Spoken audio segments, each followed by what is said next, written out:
Hi, I'm Doreen Simpson, and I have lived in Melbourne, Australia for 20 years because we came to Australia because two of our children had already moved over here for the warmer weather and the big city, and so we decided to join them. We've bought our own home, and we're very happy here, and it's nice to see the grandchildren occasionally as well as our own children. And now that we're very old, it's good to have support, which we wouldn't have had we stayed in New Zealand.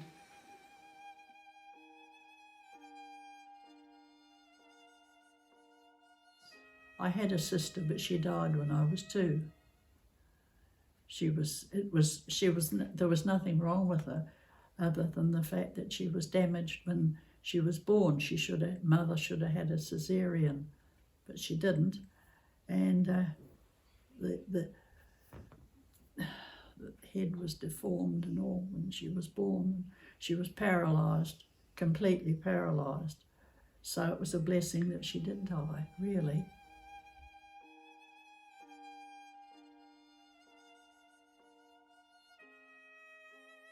Well, my mother was baptised Christadelphian when I was 8 years of age, and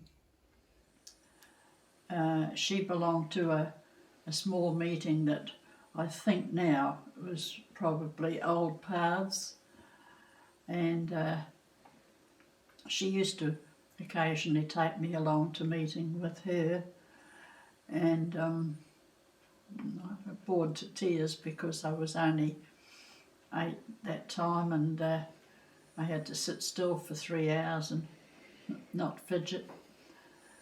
But when I was there, I met another girl who was a couple of years older than me, and she'd been brought along by her mother, and they lived on the other side of town. But I used to see her occasionally. We weren't particularly friendly, but we sort of knew each other by sight. And then many years later we met up again, and 40 years it was actually, and we became good friends in the end, so that was nice.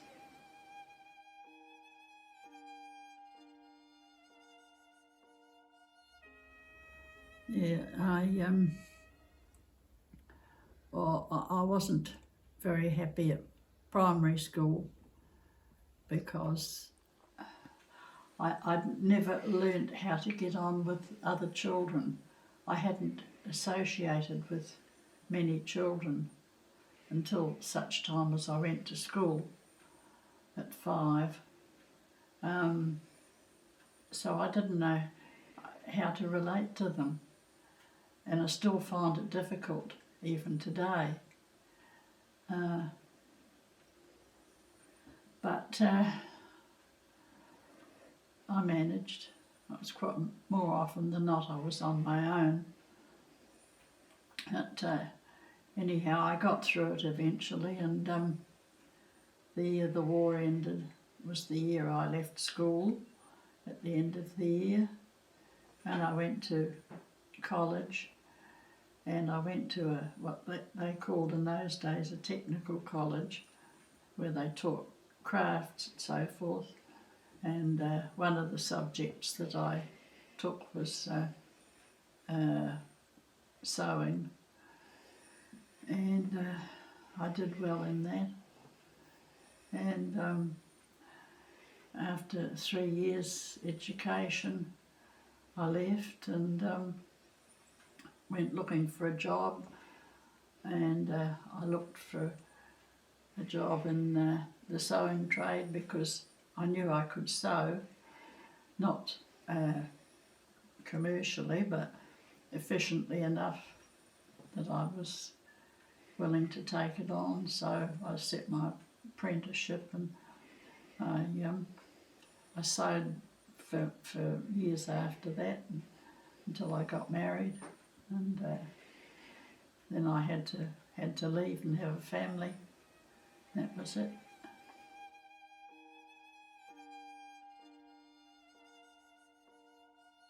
When I was a teenager, my various friends that I worked with and so forth were all getting boyfriends, and I wanted one too, so I wanted to be the same as everybody else. But there was no prospect at Sunday school, because there were only 2 lads there, and neither of them were very likely candidates in my opinion. So I thought, oh well, there's nobody else. I never met anybody else because I never went to anything. I was only allowed to go to Sunday school, and that was it. And so I left that, and I got various boyfriends, and I brought them back to the meeting and took them to lectures and so forth, but none of them were interested, of course. And so I thought, oh well, that's it. And then I met Terry, and because he'd gone to the Methodist Sunday school for many years, I thought, oh well, he's obviously interested.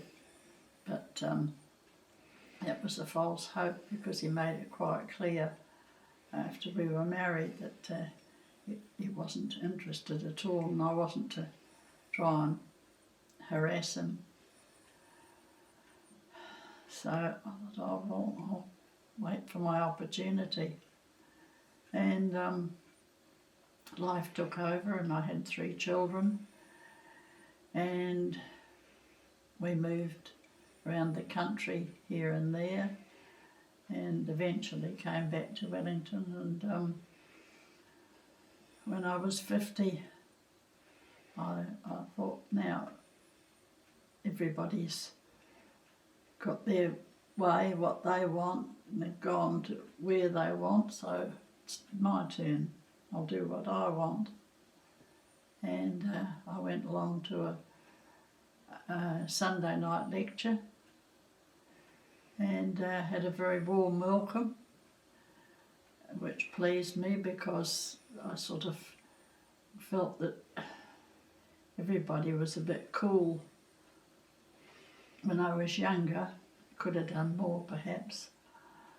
So I had this warm welcome, and 6 months later I was baptised.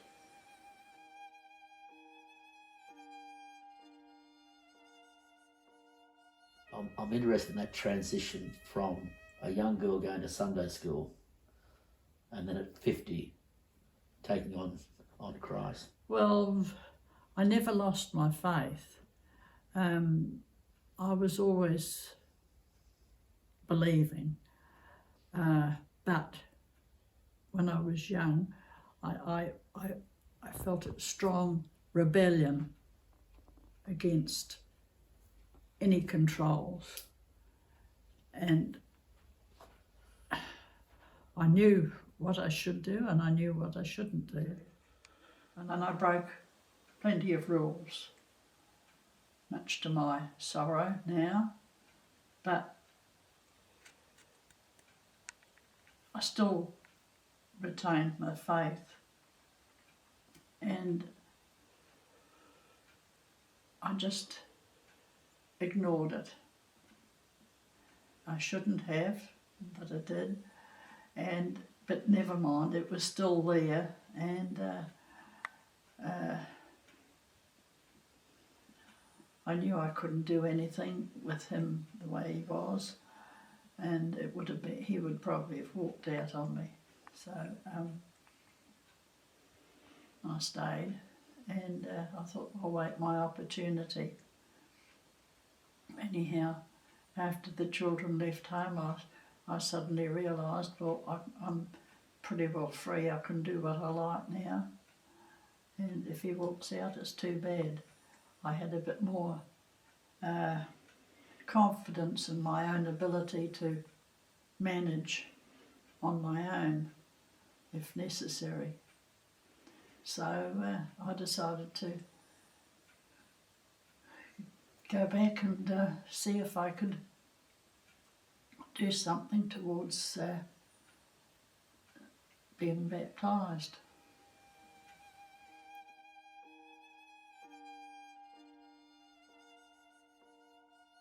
We sold the house and we moved to another house which was lower down, a bit more sheltered, and it actually was good because that house was close to the meeting and I could walk to the meeting in 10 minutes, so that suited me very well.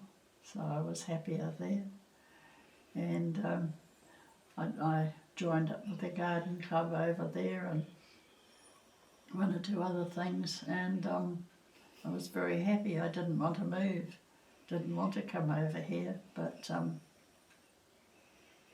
my husband wanted to, so in those days wives did what they were told. And I arrived over in Melbourne, and that was that.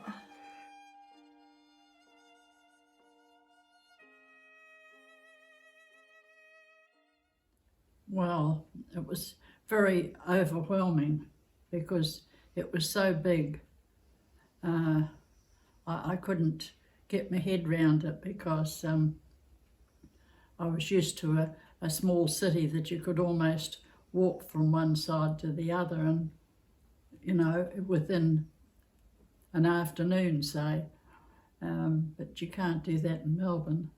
So that in itself was quite amazing. But I found Melbourne to be a very attractive city, which was nice and interesting. And I found it very interesting to walk the streets and see all the different people, obviously from different cultures, that had moved here and were living here. So it's worked out well. I didn't want to come in the first place because I was very happy where we lived in New Zealand.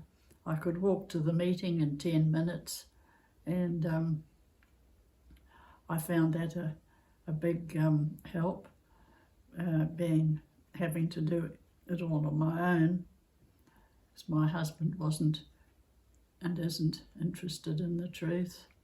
I must say I was amazed and delighted at the welcome that I've been given by the Christadelphian Ecclesia here.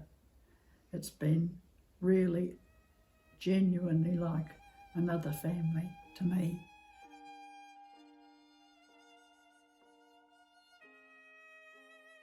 Grandchildren, yes, I have 5 grandchildren.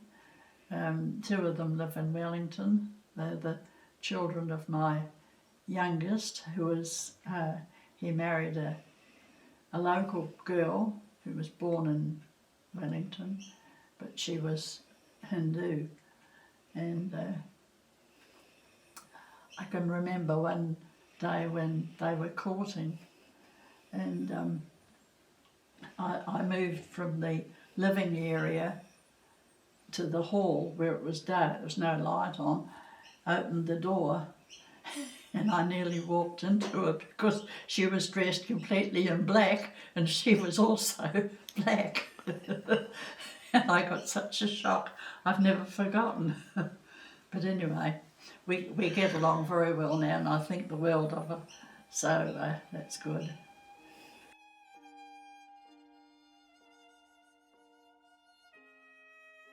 I read everything I could lay hands on. My grandmother gave me a Bible for my 8th birthday, and I thought, oh, the Bible. Oh. And I nearly cried. I knew I couldn't because she would have been really upset. But anyway, oh, she said, it's, you know, you'll value that when you're older, and you know, it's wonderful. Anyway, she gave me a little talk about it. And she was a strict Presbyterian, but I still have the Bible, so and I have read it many times, that particular one. And now the print's too small, I can't see it.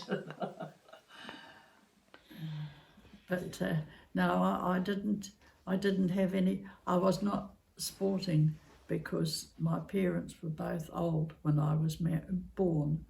My mother was 39, and they didn't get married till they were later, older in age, because they were both disabled. But they could still do pretty well everything. But you know, they didn't run round and play with me like younger people might have with their children.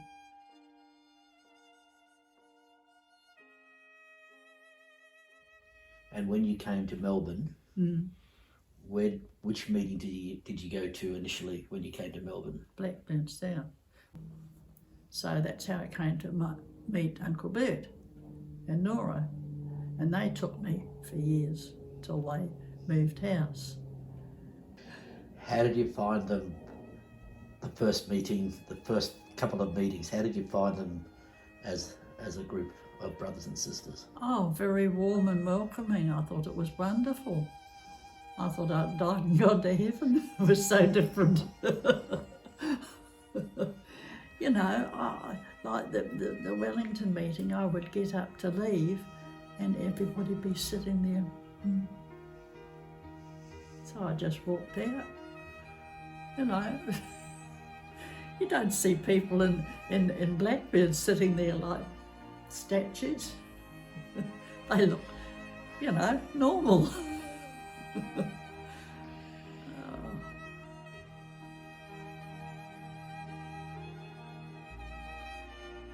If you had to describe yourself, how would you describe yourself as a person, your personality, your personage? How would you describe yourself?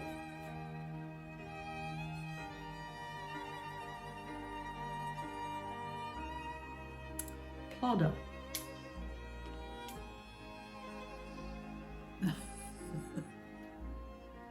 Why would you call yourself a plodder? Well, I keep going till I get it done, whatever it is.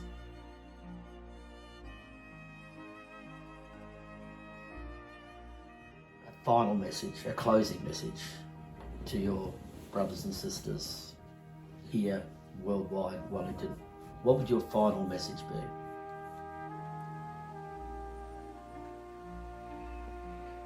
Keep working, keep waiting. It won't be long now. The Master will be here. We all look forward to the day.